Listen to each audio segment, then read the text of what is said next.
Hey guys, welcome all. In this session, we're gonna talk about breakpoints.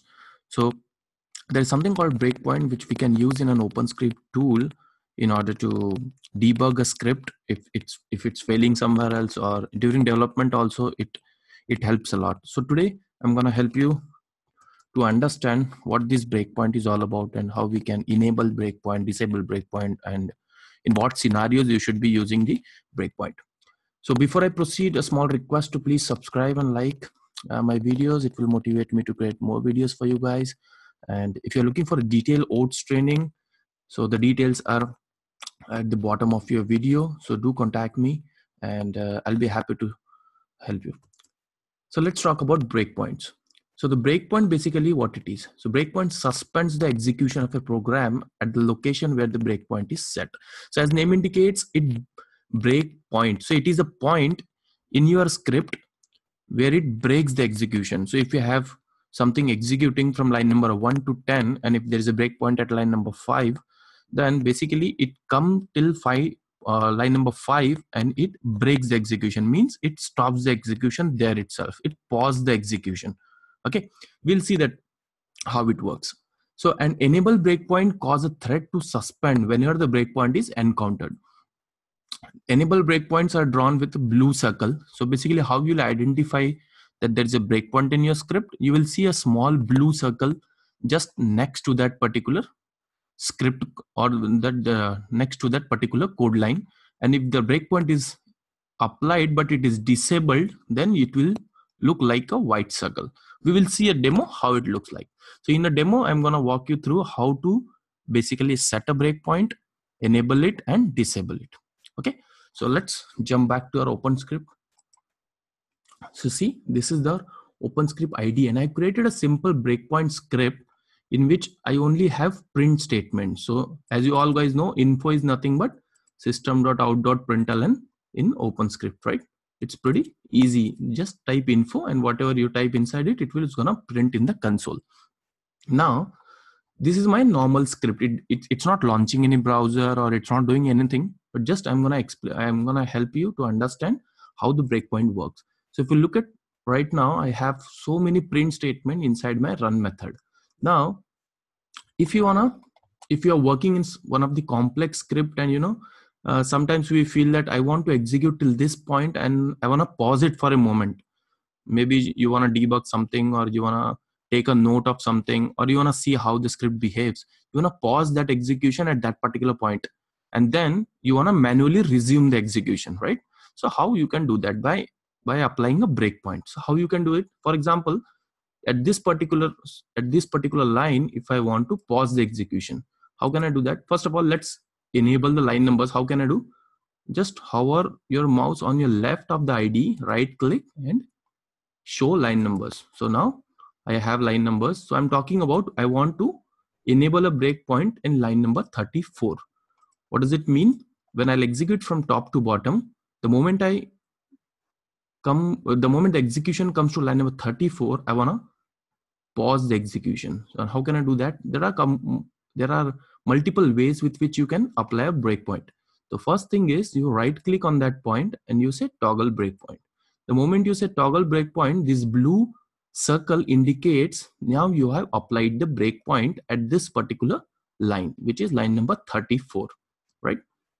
And then if you want to disable it, again right click on the same circle and say disable. So the breakpoint is still over there, but it is disabled. You can see the white circle. This indicates the execution is not gonna pause at line number 34, but it will continue because the breakpoint is disabled, right? So let's talk about first enabling the breakpoint. And the other way to enable a breakpoint is just double click that particular line.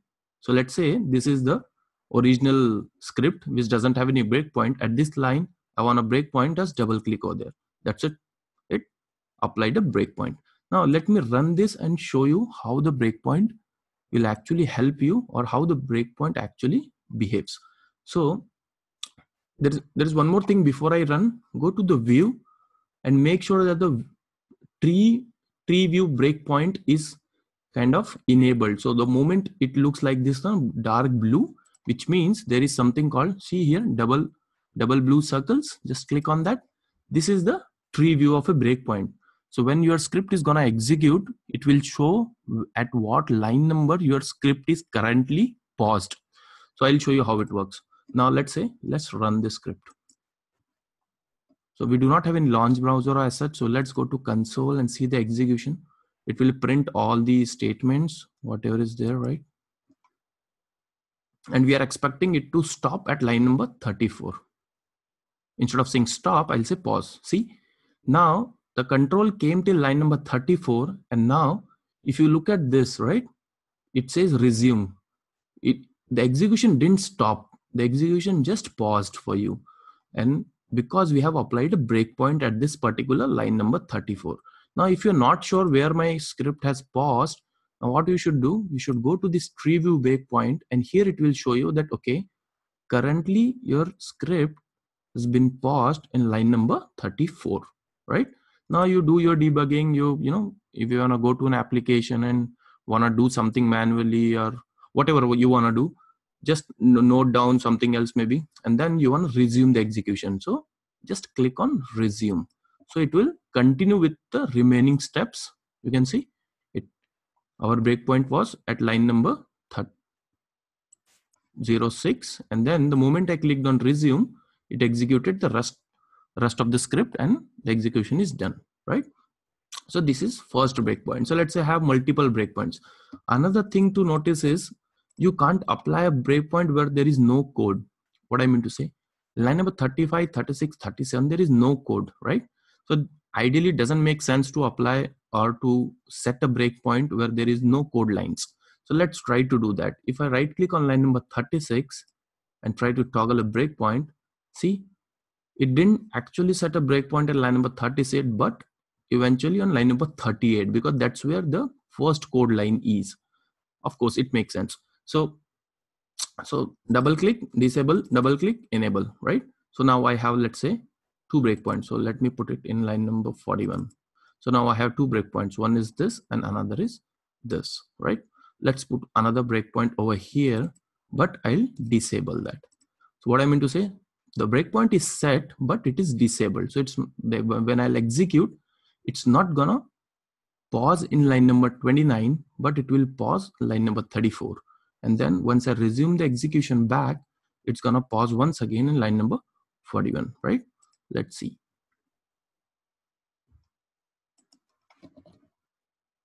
Let's go to console.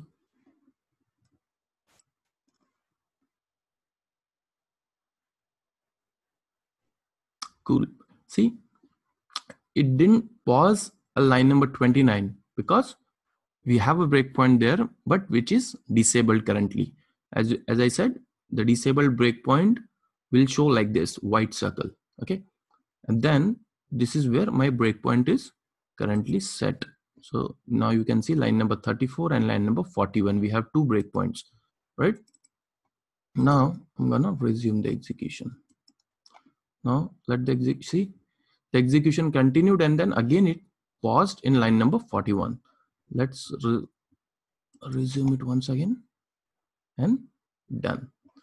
It will execute the remaining steps and the execution will be done, right? So this is how the breakpoint works, and I use it very regularly because whenever I work on complex scripts which has a lot of steps, I can't afford to execute the script right from the beginning every time I'm debugging or I'm adding some new functionalities into the script. So breakpoint is gonna be a lot of will help you a lot if you work or if you use the breakpoints correctly.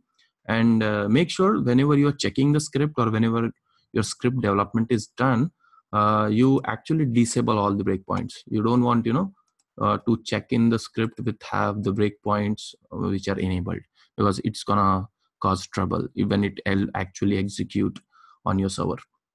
So that's it for today's session about breakpoint. And yeah, guys, let me know if you're looking for a detailed training. I can help you with that. I have designed a course which has more than 20 hours of content, so you can learn OATS in multiple ways from me. I have recorded training, I have one-on-one sessions. So do contact me on my email ID and I'll be happy to assist you. Thank you. See you in my other video.